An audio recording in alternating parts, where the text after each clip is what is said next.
லவ்தேத்தூர் இயேசுஸ் கிறிஸ்துஸ். இயேசு கிறிஸ்துவுக்கு புகழ். தமிழ் கூறும் நல் உலகில் வாழும் அனைத்து அன்பு உள்ளங்களுக்கும் வத்திக்கான் வானொலியின் வணக்கம். இறைவன் உங்கள் உள்ளத்தையும் இல்லத்தையும் தன் அன்பாலும் அருளாலும் அமைதியாலும் இன்றும் என்றும் நிரப்புவாராக. வத்திக்கான் வானொலி இன்று உங்களுக்கு வழங்குபவை திருத்தந்தையின் ஆப்பிரிக்க நாடுகளுக்கான திருத்துது பயணத்தின் 6ஆம் மற்றும் 7ஆம் நாள் நிகழ்வுகள். திருத்தந்தை 14ஆம் லியோ அவர்கள் தன்னுடைய ஆப்பிரிக்க நாட்டிற்கான திருத்துது பயணத்தின் 7ஆம் நாளை இன்று ஏப்ரல் 19ஆம் தேதி ஞாயிற்றுக்கிழமை தொடங்கியிருக்கிறார். காலை 10 மணிக்கு கிலாம்பாவில் திருப்பலி நிறைவேற்றுகிறார். கிலாம்பா என்பது அங்கோலாவின் தலைநகரமான லுவாண்டா அருகே அமைந்துள்ள ஒரு திட்டமிடப்பட்ட நவீன நகரமாகும். 27 ஆண்டுகள் நடந்த உள்நாட்டு போருக்கு பிறகு மக்களுக்கு வீடுகளை வழங்க உருவாக்கப்பட்ட ஒரு பிரம்மாண்டமான புதிய நகரமாகும். இது சீன நிறுவனங்களால் $3.55 பில்லியன் செலவில் கட்டப்பட்டது. ஆயிரக்கணக்கான குடியிருப்புகள், பள்ளிகள், சாலைகள் ஆகியவற்றுடன் ஒரு முழுமையான நகரமாக வடிவமைக்கப்பட்டது. இங்கு நகர வளர்ச்சியுடன் குடும்பங்கள் அதிகமாக குடியேறியதால் புதிய தலைமுறை நகரம் எனவும், இளைஞர்கள் அதிகமாக இருப்பதால் திரு அவையின் எதிர்காலம் எனவும், வெறுமையிலிருந்து வளர்ந்த நகரம் என்பதால் நம்பிக்கையின் சின்னம் எனவும் அழைக்கப்படுகிறது. இதனால் கிலாம்பா புதிய வாழ்க்கை, புதிய நம்பிக்கை, புதிய சமுதாயம் என்பதை காட்டும் இடமாக பார்க்கப்படுகிறது. போரினால் பாதிக்கப்பட்ட அந்த நாட்டில் கிலாம்பா நகரம் மறுவாழ்வு மற்றும் அமைதியின் அடையாளமாக திகழ்கிறது.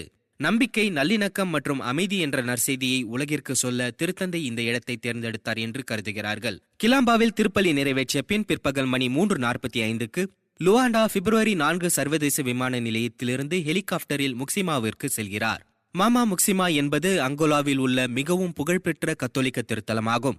இது ஆப்பிரிக்காவிலேயே மிகப்பெரிய கத்தோலிக்க புனித திருத்தலங்களில் ஒன்றாக கருதப்படுகிறது. அங்கோலா கத்தோலிக்கர்களுக்கு மாமா முக்சிமா என்பது வெறும் ஆலயம் மட்டுமல்ல, அது அவர்களின் ஆன்மா மற்றும் கலாச்சாரத்தின் மைய புள்ளி. முக்சிமா லுவாண்டாவிலிருந்து சுமார் 130 கிலோமீட்டர் தொலைவில் குவான்சா நதிக்கரையில் அமைந்துள்ளது. அங்கோலாவின் கிம்புடு மொழியில் இருதயம் என்று பொருள்படும்.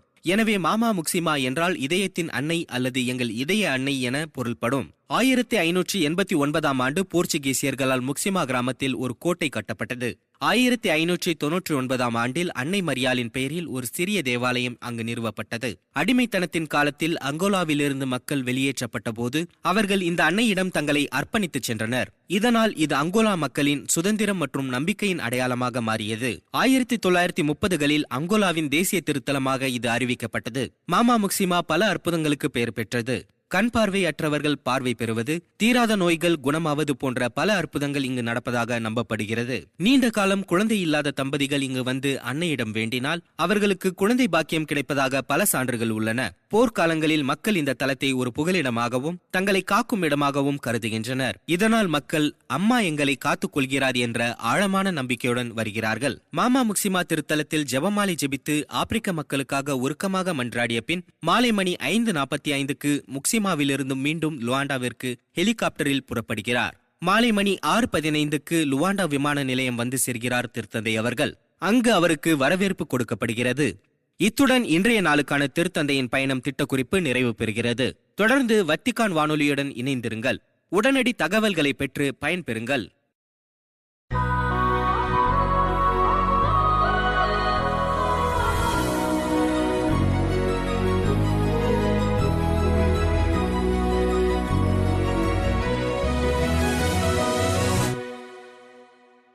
ஏப்ரல் 18 லுவாண்டாவில் உள்ள அதிபர் மாளிகையில் அந்நாட்டு அரசு அதிகாரிகள், குடிமை சமூக பிரதிநிதிகள் மற்றும் தூதரக அதிகாரிகளுடனான சந்திப்பின் போது திருத்தந்தை 14ஆம் லியோ அவர்கள் ஆற்றிய உரை.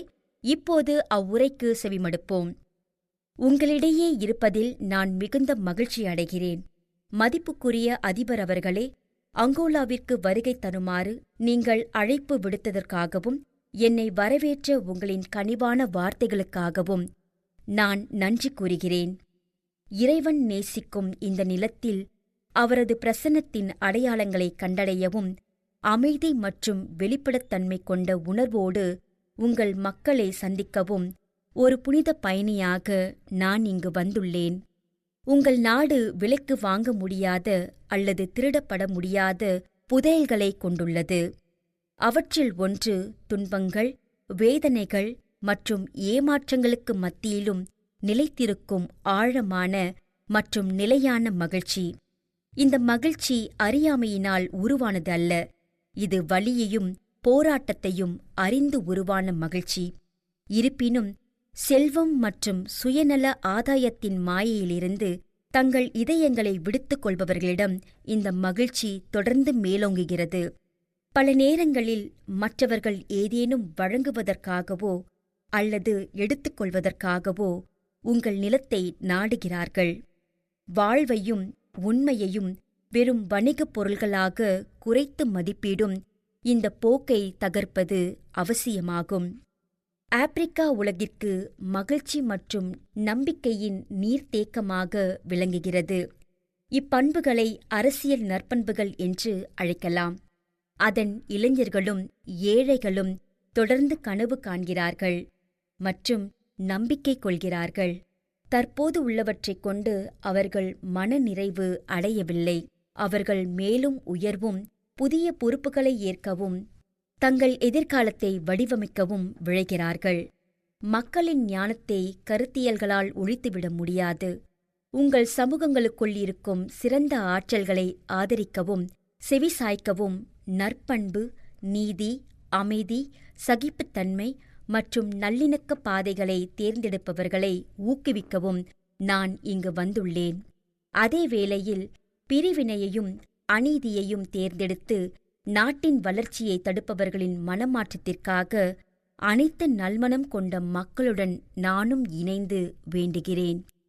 பல நாடுகளைப் போலவே உங்கள் நாடும் அதன் பொருள் வளங்களின் சுரண்டல்களால் பாதிக்கப்பட்டுள்ளன. இந்த சுரண்டல் துன்பம், இறப்பு மற்றும் சுற்றுச்சூழல் மற்றும் சமூக பாதிப்புகளை ஏற்படுத்தியுள்ளது. இது மக்களை புறக்கணிக்கும் மற்றும் பாகுபாடு காட்டும் ஒரு வளர்ச்சி மாதிரியை ஊக்குவிக்கிறது. இன்னும் இதுவே ஒரே வழி என்றும் உரிமை கோருகிறது. ஆனால் படைப்பு என்பது பன்முகத்தன்மைக்குள் இருக்கும் நல்லிணக்கம் என்பதை உங்கள் பாரம்பரியங்கள் நமக்கு நினைவூட்டுகின்றன. சுரண்டல் மூலமாகவோ அல்லது மற்றவர்கள் மீது ஒரு கருத்தை திணிப்பதன் மூலமாகவோ இந்த நல்லிணக்கம் மீறப்படும்போதெல்லாம் மக்கள் பாதிக்கப்படுகிறார்கள். சமூகம் மற்றும் அரசியல் கட்டமைப்பை உடைத்து வறுமையையும் புறக்கணிப்பையும் ஆழப்படுத்தும் மோதல்களையும் பகையையும் ஆப்பிரிக்கா உடனடியாக வெற்றி கொள்ள வேண்டும். சந்திப்புகளின் மூலமே வாழ்க்கை செழிக்கிறது. உரையாடல் முதன்மையானதாக இருக்க வேண்டும். கருத்து வேறுபாடுகள் எழக்கூடும் என்றாலும் அவை அழிவுக்கு இட்டுச் செல்ல வேண்டிய அவசியமில்லை. துணிவுடனும் ஞானத்துடனும் எதிர்கொள்ளும் போது மோதல் என்பது வளர்ச்சி மற்றும் ஒற்றுமைக்கான வாய்ப்பாக மாற்றப்படலாம். அதிகாரத்தில் இருப்பவர்கள் அதன் பன்முகத்தன்மையின் செழுமையை நம்பினால் அங்கோலா பெருமளவில் வளர முடியும். எனவே கருத்து வேறுபாட்டைக் கண்டு அஞ்சாதீர்கள். இளைஞர்களின் தொலைநோக்கு பார்வைகளையோ அல்லது முதியவர்களின் கனவுகளையோ மட்டுப்படுத்தாதீர்கள். அதற்கு பதிலாக மோதல்களை புதுப்பித்தல்களுக்கான வாய்ப்புகளாக மாற்றுங்கள். தனிப்பட்ட அல்லது குழு நலன்களுக்கு மேலாக எப்போதும் பொது நலனை முன்னிறுத்துங்கள்.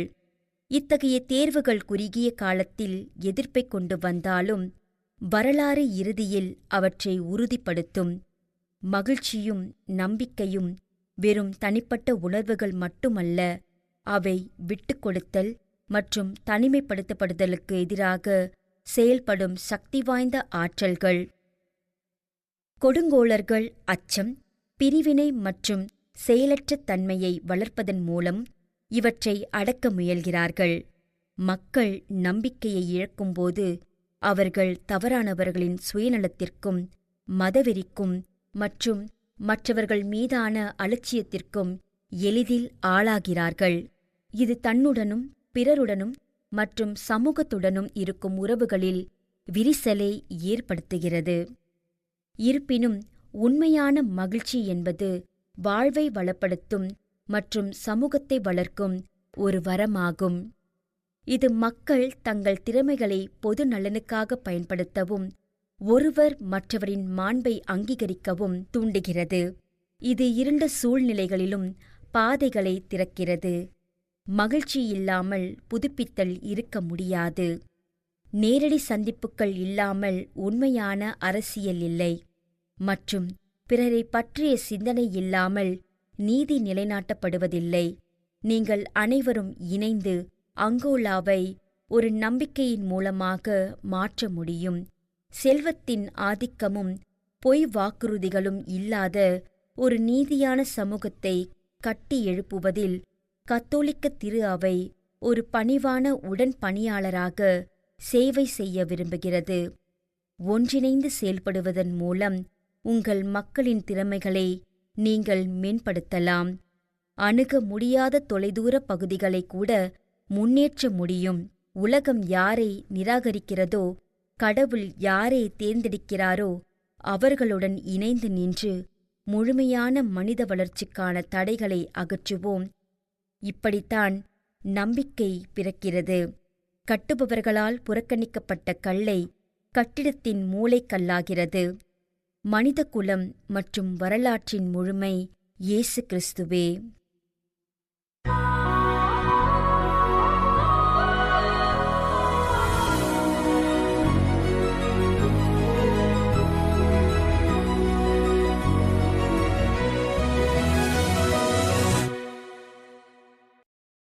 ஏப்ரல் 19 ஞாயிறன்று அங்கோலாவின் புதிய நகரமான கிலாம்பாவில் அமைந்துள்ள ஒரு பிரம்மாண்டமான திறந்தவெளி மைதானமான கிலாம்பா எஸ்பிளனாடே மைதானத்தில் இடம்பெற்ற திருப்பலியின் போது திருத்தந்தை 14ஆம் லியோ அவர்கள் வழங்கிய அருளுரை. இப்போது அவ்வருளுரைக்கு செவிமடுப்போம்.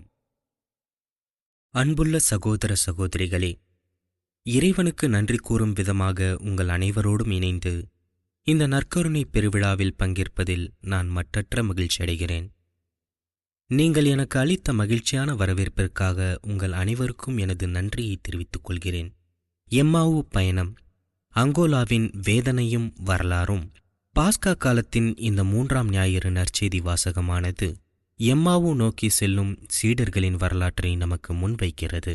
இயேசுவின் மரணத்தை கண்டபின் மிகுந்த துயரமும் மனசோர்வும் அடைந்த அவருடைய சீடர்கள் இருவர் எருசலேமை விட்டு வெளியேறுகின்றனர். அவர்கள் தங்களுக்கு நேர்ந்த அனைத்தையும் பற்றி ஒருவரோடு ஒருவர் பேசிக்கொண்டே செல்கின்றனர். தங்கள் வேதனையின் காரணத்தை புரிந்து கொள்ள முயற்சி செய்கின்றனர். இருப்பினும் அவ்வாறு செய்வதன் மூலம் அவர்கள் துயரத்தில் சிக்கிக்கொள்ளவும் நம்பிக்கையை இழக்கவும் நேரிடும் ஆபத்தில் இருக்கின்றனர். இந்த காட்சியில் அங்கோலாவின் வரலாற்றையே நாம் காண்கிறோம். அங்கோலா ஒரு அழகான நாடு. அதே வேளையில் அது போர்க்காயங்களின் வடுக்களை சுமந்து நிற்கிறது. இது நம்பிக்கை, அமைதி மற்றும் சகோதரத்துவத்திற்காக தாகம் கொண்டிருக்கிறது. எம்மாவு சீடர்களைப் போலவே உங்கள் நாடும் மிகுந்த வேதனைகளை அனுபவித்துள்ளது. குறிப்பாக நீண்டகால உள்நாட்டுப் போர், பிளவு, வறுமை மற்றும் இன்னல்கள் உங்கள் பின்னே விட்டு சென்றிருக்கிறது. ஒரு மக்கள் இத்தகைய வேதனையில் நீண்ட காலம் வாழும்போது அவர்கள் நம்பிக்கையை இழந்துவிடவும் முன்னோக்கி செல்ல திறனற்றவர்களாக உணரவும் கூடிய ஆபத்து இருக்கிறது. உயிர்த்த ஆண்டவர், நற்கருணையில் மலரும் நம்பிக்கை. ஆனால் இயேசு தருகின்ற நற்செய்தி இதுதான். ஆண்டவர் உயிரோடு இருக்கிறார்.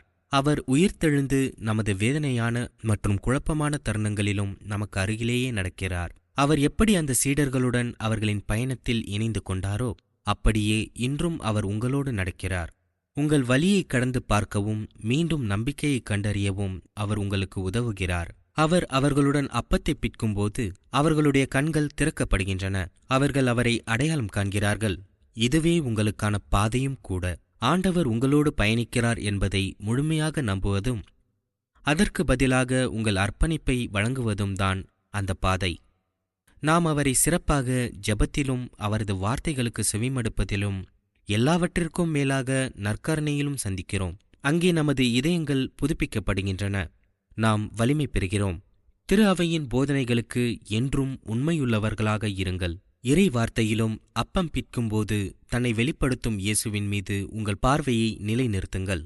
பிற்கப்பட்ட அப்பம் ஒருமைப்பாட்டிற்கான அழைப்பு. அதே வேளையில் கிறிஸ்துவை அடையாளம் காண்பது என்பது அவரை மற்றவர்களிடத்தில் காண்பதையும் குறிக்கிறது. குறிப்பாக எங்கே மக்கள் அன்பிலும் இரக்கத்திலும் தங்களையே அர்ப்பணிக்கிறார்களோ அங்கே அவரை காணலாம். இயேசு எப்படி அப்பத்தை பிட்டுக் கொடுத்தாரோ அதேபோல நாமும் ஒருவருக்கொருவர் பிக்கப்பட்ட அப்பமாக மாற அழைக்கப்படுகிறோம். நமது வாழ்வை சேவை, மன்னிப்பு மற்றும் ஒருமைப்பாட்டின் வழியாக மற்றவர்களுக்கு அர்ப்பணிக்க வேண்டும். தொடர்ச்சியான சவால்களை கண்டுகொள்ள உங்கள் நாட்டின் வரலாறு, மக்களுடன் இணைந்து பயணிக்கும் அவர்களின் அழுகுரலை கேட்கும் மற்றும் நம்பிக்கையை மீண்டும் துளிர்க்க செய்யும் ஒரு திரு அவையை எதிர்பார்க்கிறது. அமைதியை கட்டியெழுப்பவும், சகோதரத்துவம் மற்றும் ஒப்புரவுக்கான களங்களை உருவாக்கவும் தங்களையே தாராளமாக அர்ப்பணிக்க தயாராக இருக்கும் ஆயர்கள், அருள்பணியாளர்கள், துறவிகள் மற்றும் பொதுநிலையினர் அங்கோலாவிற்கு தேவை. புதிய தேசம், நீதியால் இளைஞர்களுக்கு விடியல். உயிர்த்த கிறிஸ்துவின் அருளினால் நம்மால் யதார்த்தங்களை மாற்றியமைக்க முடியும். நாம் அனைவரும் ஒரே உடலாகவும் ஒரே ஆவியாகவும் இருக்கிறோம் என்பதை நற்கருணை நமக்கு நினைவூட்டுகிறது. பிரிவினைகளை கடந்து வெறுப்பும் வன்முறையும் மறைந்து ஊழலுக்கு பதிலாக நீதியும் பகிர்தலும் நிலவுகின்ற ஒரு நாட்டை உங்களால் இணைந்து கட்டியெழுப்ப முடியும். அப்போதுதான் குறிப்பாக நம்பிக்கை இழந்து தவிக்கும் பல இளைஞர்களுக்கு ஒரு வளமான எதிர்காலத்தை மீண்டும் மீட்டெடுக்க முடியும். இன்று எதிர்காலத்தை நம்பிக்கையுடன் எதிர்பார்க்க வேண்டிய தேவையும் அந்த நம்பிக்கையை செயலில் கட்டியெழுப்ப வேண்டிய தேவையும் நமக்கு இருக்கிறது. அவ்வாறு செய்ய நீங்கள் அஞ்சாதீர்கள். உங்களோடு பயணித்து உங்களுக்காகவே தன்னை அர்ப்பணித்த உயிர்த்த இயேசு உங்களை அவரது உயிர்த்தெழுதலின் சாட்சிகளாகவும் புதிய மனிதநேயம் மற்றும் சமுதாயத்தை படைப்பவர்களாகவும் இருக்க ஊக்குவிக்கிறார். உங்கள் இந்த பயணத்தில் எனது நெருக்கத்தையும் ஜெபங்களையும் நீங்கள் எப்போதும் உறுதியாக நம்பலாம். அதேபோல நானும் உங்களை நம்பியிருக்கிறேன். உங்களுக்கு எனது நன்றியை தெரிவித்துக் கொள்கிறேன். நம்பிக்கை, உண்மை மற்றும் அன்பில் நீங்கள் என்றும் நிலைத்திருக்க அங்கோலாவின் பாதுகாவலியாம் முக்சிமா அன்னையின் பாதுகாப்பிலும் பரிந்துரையிலும் உங்களை ஒப்படைக்கிறேன்.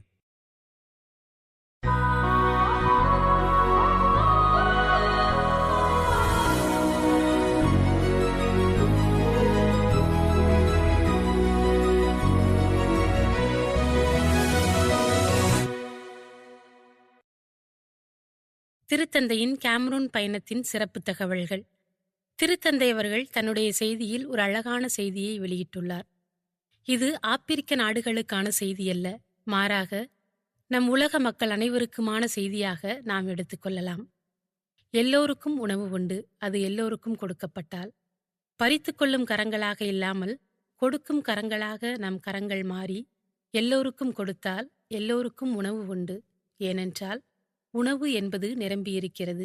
அதேபோல இது பற்றாக்குறையினால் வழங்கப்படவில்லை, சண்டையினால் திருடப்படவில்லை. உணவு இல்லாதவர்கள் முன் அளவுக்கு அதிகமாக உண்பவர்களால் இது வீணாக்கப்படவும் இல்லை.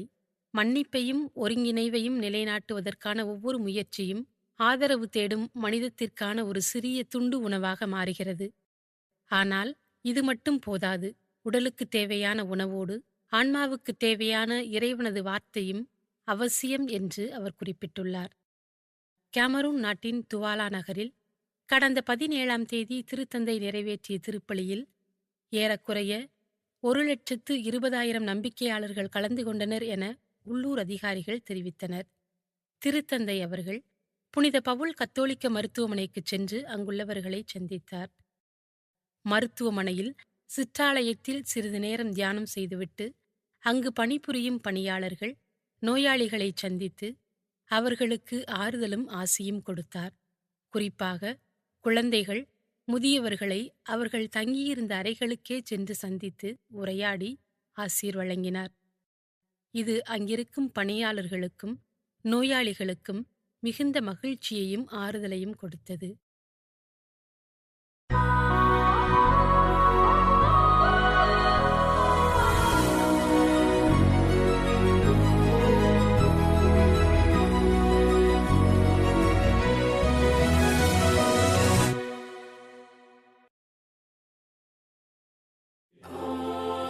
இத்துடன் வத்திக்கான் வானொலியின் தமிழ் ஒளிபரப்பு நிறைவு பெறுகிறது.